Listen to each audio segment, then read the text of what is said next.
안녕하세요. 네, 반탄철입니다. 네, 안녕하세요. 부원장 지혜입니다. 역시 어색하군요. 네. 이거 언제 어색한 게 끝나지? 오늘은 저희 몇 가지 질문 안 되는데 원장님 자녀분이 다 계시잖아요. 그래서 좀 질문 중에 제일 많이 들어왔던 거 세 가지가 있는데 첫 번째로는 자꾸 까치발을 부른다. 이게 문제가 있는 거냐? 걸을 때? 아니면 뭐 평소에 평소에? 걸을 때 다? 나이는 이제 초등학생 1학년 입학전 이렇게 자꾸 까치발을 부르게 이게 문제가 있는 거예요. 근데 이런 분들이 많다고 하더라고요. 일단 안 그래도 질문하시면서 제가 여쭤보고 싶었던 게 연령대가 몇 살이냐가 좀 중요하긴 했었거든요. 연령대에 따라 되게 원리는 정말 다양해요.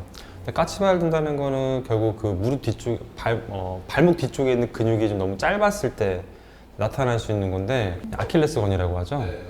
아킬레스건 단축이라고 하는 특별한 이제 선천적인 병이 있어요. 그러니까 이게 단축이라는 건 좀 짧은 상태를 얘기하는 건데요. 이게 좀 성장 과정에서 일부 좀 그 단축된 시기가 좀 한 번 더 드러나게 됐을 때 약간 보행하는 상황에서 항상 그런 건 아니지만 까치발로 이렇게 걸으려고 할 때가 있거든요.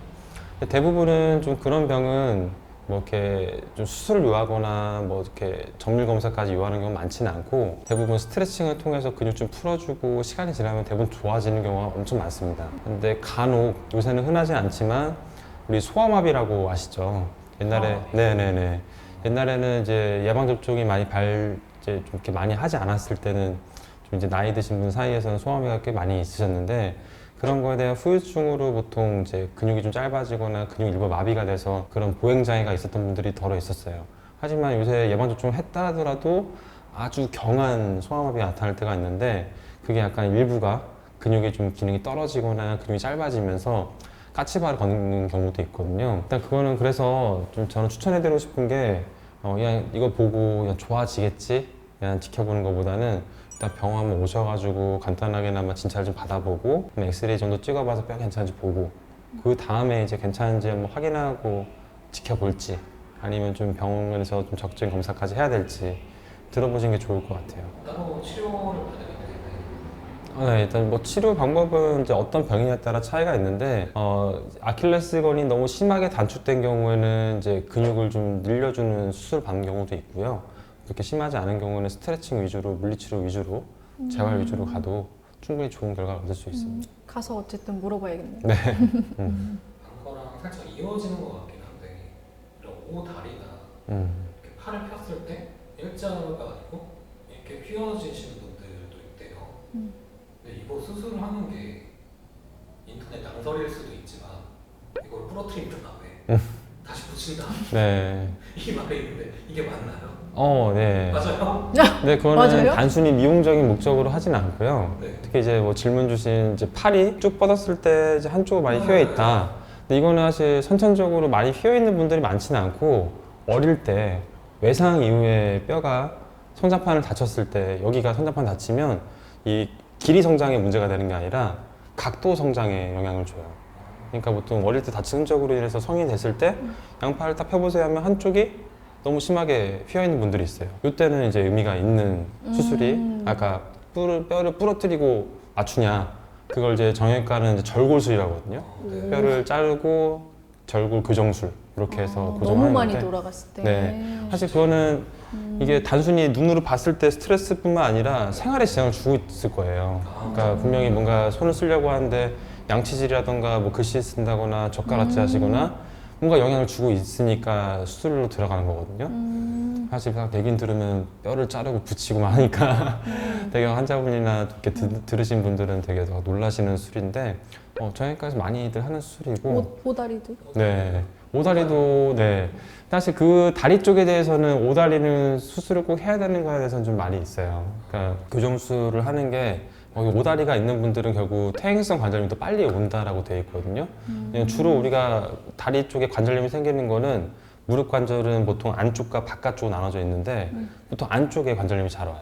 근데 오다리가 있는 분들은 그냥 서 있기만 해도 오다리로 인해서 안쪽에 관절이 더 많은 힘을 실리게 되거든요. 그러니까 이런 분들은 이제 이렇게 어릴 때 오다리가 심하다고 그걸 미리 교정할 필요는 잘 없고 결국 나이가 좀 드셔가지고 관절이 좀 너무 이제 진행을 할 것 같은데 아직 인공관절하기에는 너무 좀 아까운 나이시고 그럴 때는 이제 오다리를 교정하면서 관절염이 진행하지 않게끔 정강이 쪽에 있는 뼈를 좀 이제 절골을 해서 위치를 좀 바꿔주는 반대로 안짱다리. 약간 좀 이제 안쪽에 휘어 있는 걸 바깥쪽으로 이렇게 휴직해서 일자로 만들어주는 수술을 해주기도 해요. 아니 안짱다리는 이게 봐봐. 안짱다리요? 네, 이게 오다리는 이렇게 됐는데 약간 이렇게 X자로 된 게 안짱다리.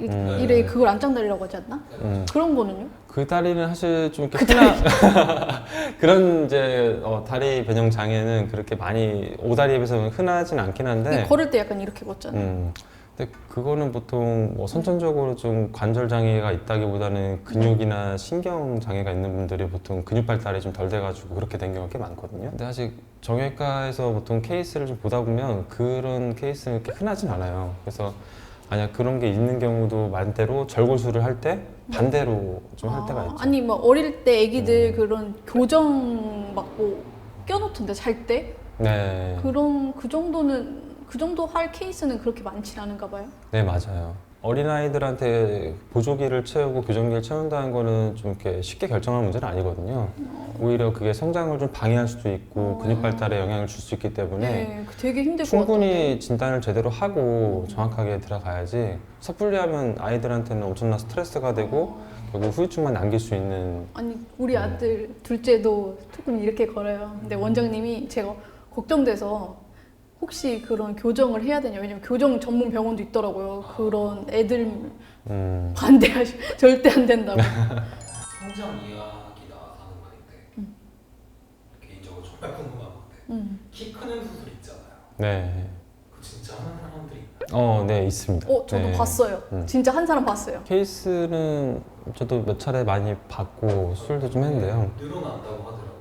네, 맞아요. 그막 부러뜨렸다가 늘렸다가 부러뜨렸다가 늘렸다가 부러뜨렸다가 늘리는 거잖아요. 네, 이게 네. 정말 부작용이 없을지 비용도 궁금하고. 사실 비용적인 부분은 사실 병적인 상태에서 수술한 게 아니다 보니까 좀 보험적인 거의 다 안 돼요. 그래서 거의 뭐 치료 비용을 환자분이 거의 다 부담하는 식으로 하다 보면 사실 일반적으로 뭐 다쳐서 몇백만 원 든다에 비교했을 때 거의 뭐 10배 가까이 좀 생각을 해야 할 정도로 비용이 많이 발생을 하고요. 부작용을 걱정하셨는데 사실 뭐 어떤 과정이나 너무 과하면 안 좋아요. 그러니까 욕심을 너무 많이 내가지고 내가 이만큼 키를 늘리겠다라고 하면 어떤 부작용이 생기냐? 결국 뼈는 늘어나는데 근육이나 신경은 이게 그 속도를 못 따라가면 이제 문제가 되기 시작해요. 그래서 뭐 근육은 좀 잘 늘어나는 편이긴 하지만 신경이 이제 간혹 자극을 받게 되면 이제 원래는 수술하기 전에 안 아팠던 신경 통증이 나타나기 시작할 수 있죠. 마비도 오는 경우도 있고. 위험한. 근데 뭐 위험한 거 감수하고 하는 분들이 있죠. 마음 먹었으면 일단 그런 거 다 그냥 이해하고 내가 하겠다. 근데 뭐 가끔 이제 뉴스 나오는 거는 뭐 수술 받고 나서 마비가 생겼다 이런 게 이제 뉴스에 나오죠. 예.